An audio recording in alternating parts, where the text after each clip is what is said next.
Kevin McLeod of Incompetech.com. The link is in the description below. Hey guys, TJ03 here, thanks for tuning in, and you are listening to yet another episode of Just Wondering, the weekly therapy session disguised as a podcast. How are you all today? Hope you're doing well. Not a question that gets asked a lot, if I'm honest with you, at least not meaningfully. I think people are guilty of not asking how are you in a way that is meaningful, in a way that is truly meant. I think people ask how are you as another way of saying hey, or what's up, or how you doing, you know. They mean it in a not an insincere way, but in a I'm not really looking to engage in a conversation way. They're just it's just a pleasantry. And I wonder if the question of how are you is being overlooked. When we ask somebody how they are, we should be inviting them to share what's on their mind. We all have to rely on each other in order to survive this crazy world. We all have to rely on each other to get by. And you know, if we don't take the time to listen to each other, you know, how are we ever going to get anything done? So I'm wondering if we all need to make a more concerned effort when we ask how are you. Why don't we listen to what people have to say? If you're going to ask somebody how are they, and you can tell that they're not feeling great, why not probe them a little bit? Get to know them a bit more. Find out if there's anything you can do. Maybe all you could do is listen. Maybe they don't want to talk, and that's fine. They don't have to. But give them the true opportunity.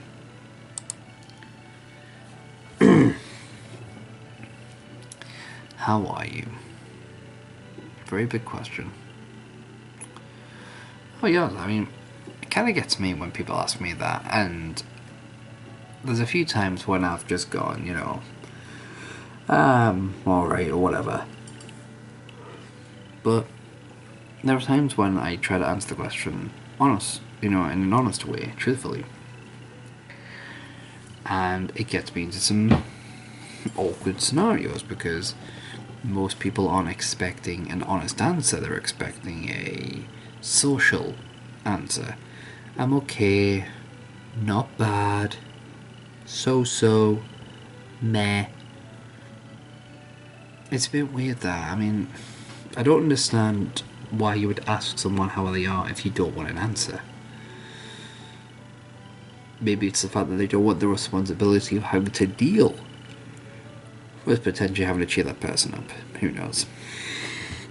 Now, maybe I should move away from such a heavy topic. One thing I'm going to say is, if you notice me yawning, I apologise, but I've literally just gotten off recording #shout with Lowwalker1. I had this episode recorded yesterday, for Just Wondering, but we had a power cut today whilst I was editing, and it destroyed my original recording, so yeah. There's a couple of things I want to talk about today. Obviously one of them was the question of the how are you.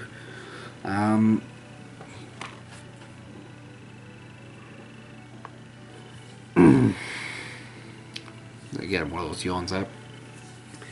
One thing I want to share is some good news. And I like giving good news. I don't want the show to be all, oh, woe is me and dark is the night.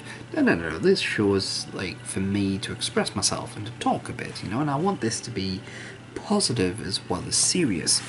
And, well, not that you can't have serious and positive at the same time, but I want to share some success stories, okay? That, about a month ago, I got on the scales, and I thought that I weighed 280 pounds. Now, you wouldn't tell to look at me. It was 282. You'd expect a high number, but not 282. Well, anyway, that lit a fire under me. And thanks to some help from my loved ones and my kind of life coach in Resonance 21, I started turning my life around. Now in about a month's time, here I sit today at 272. So I've been double checking these figures back and forth. Originally I thought it was less than that. I thought I'd already lost 8 pounds, but I checked back some documentation I'd had at the time that I decided I was going to really make concerted effort here, and it actually turns out that I've lost 10 pounds in a month.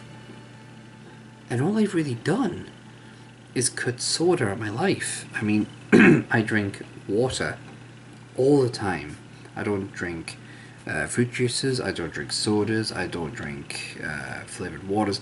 What I'm drinking is water, and then the occasional hot chocolate in the morning to warm up my larynx, warm up my vocal cords, because obviously I work at a contact centre.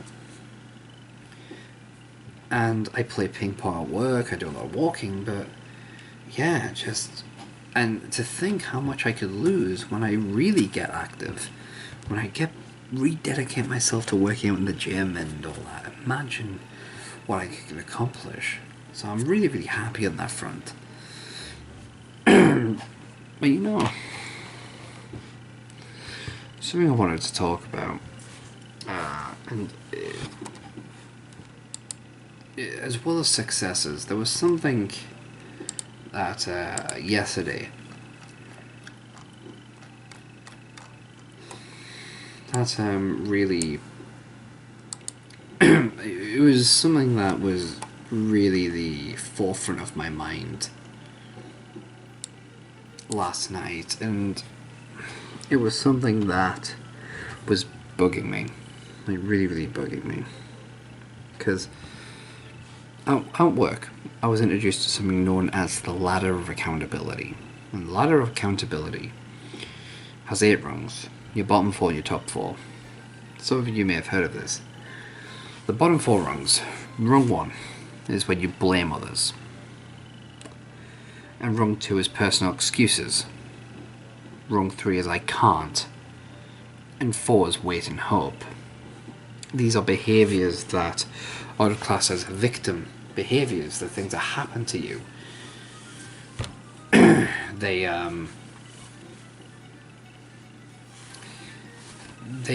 are unhelpful because it contributes nothing to a solution. It's avoiding finding a solution.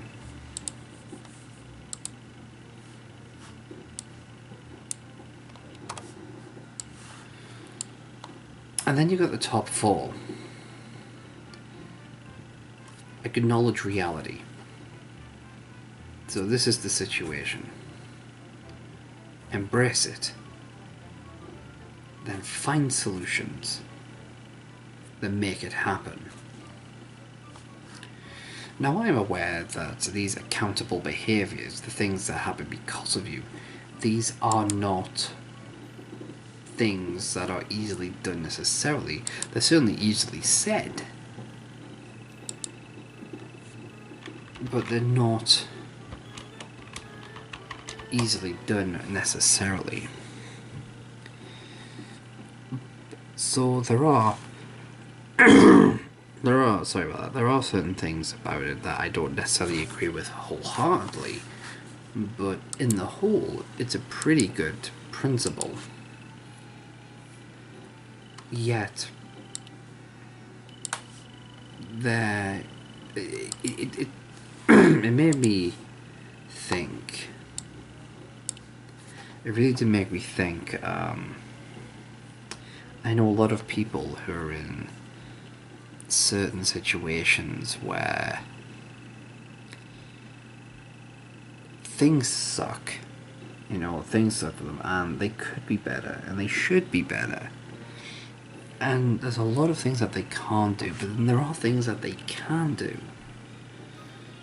There are things that we can do there are things that we can, aim for, and there's a lot of times that we find ourselves in problems, and rather than doing something about it, we bitch and moan about the problem. See, people are either apathetic, scared, or too broken to fix. Now, they refuse to fight for better, instead settling for substandards and minimalism. They find it better to complain and fret than to react and take action. People want heroes, but they fail to see the hero inside. People don't get just how spectacular they are. They look at the stars and see a vast unknown, but they fail to see that they are looking at their brethren, their once and future home. We are of stars, and we can shine just as bright. But revolutions are not born in inadequate mundanity. And that is the truth of things. Too often do I see people in a situation where they blame everything on everything else, and some of that blame is warranted. We live in a broken economy. We live with a government who cares so little. In fact, even has disdain for its working class. And fantasizes about fraternizing with the upper class. And yet there are things that we can do, but we don't know it because we spend so much time blaming everything and everybody else. Look, if you need to walk a mile and the only thing you can do is walk a meter, it's better to walk that meter than to bitch about not being able to walk about any of it.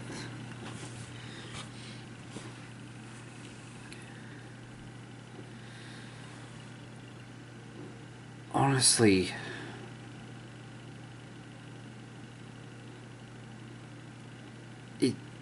it pains me to see people who... There are people who come to me for help, and I'm not saying I'm the only one. There are loads of people that go to loads of other people for help, but I'm only talking about my experiences. But I get a lot of people who come to me asking me for help because I understand them, I get their mindset, whatever. And a common theme with a lot of them, not all, but a lot of them, is that they hear advice and then they just don't act upon it. They want to cry, they want to complain, they want someone to understand their pain. Sometimes they want somebody who feels sorry for them. Sometimes they want attention, and I'm just going to say now, there's nothing wrong with wanting attention.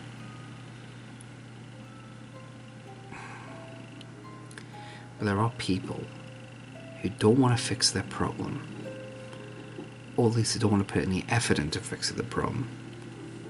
And that's not how things work. If you've got a problem and you want to fix it, at some point you're going to have to claim responsibility and do something. And if what needs to happen is a governmental change, an economic change, a political change, you need to be part of that revolution. You need to vote, you need to write to your MP or your congressman, you need to... Damn it, you just need to act. You can't live your life hiding from responsibility and just wait and hope that everything falls into place. Yeah, maybe you'll strike it rich, maybe you'll win the lottery, maybe you'll find somebody that can do all the things for you. That's a lot of maybes. If you're going to go on a maybe, if you're going to rely on a maybe, then that maybe should be something more within your control. I'm going to go out and look for a job, or I'm going to go out and try college, or you know what, times are tough, but you know what, I'm going to come up with a saving plan. You know what, I'm going to challenge government. Now, I'm not saying you'll fix your issue.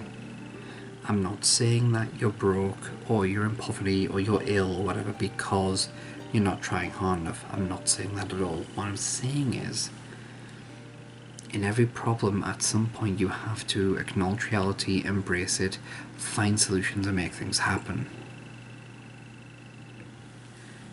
You will have a part to play in any problem that you have, and provided that you are doing everything you can, given the resources you have, to better your situation, you can hold your head up high.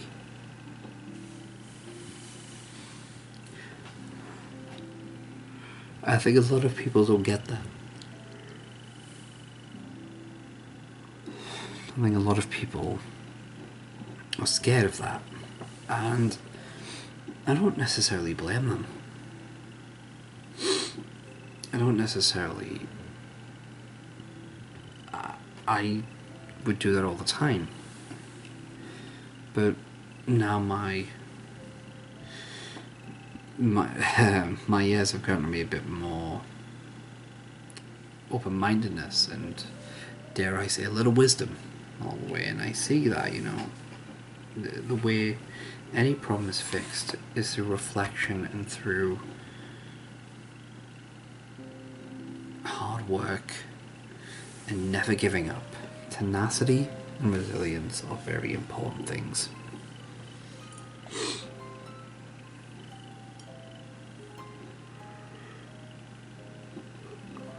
If you've got something that you believe in, you gotta fight for it. You gotta do what you can. Take what's yours. Don't let the bastards wear you down. Fight for everything.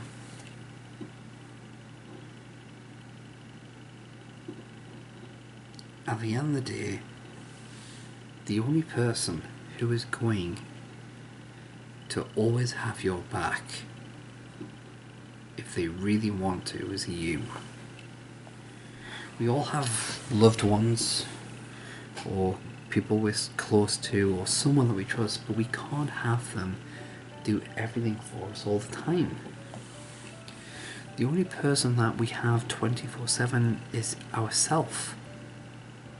So we need to be equipped to deal with ourselves. So make things work for yourself. Do what you can to make your situation better, even if it's by but a fraction.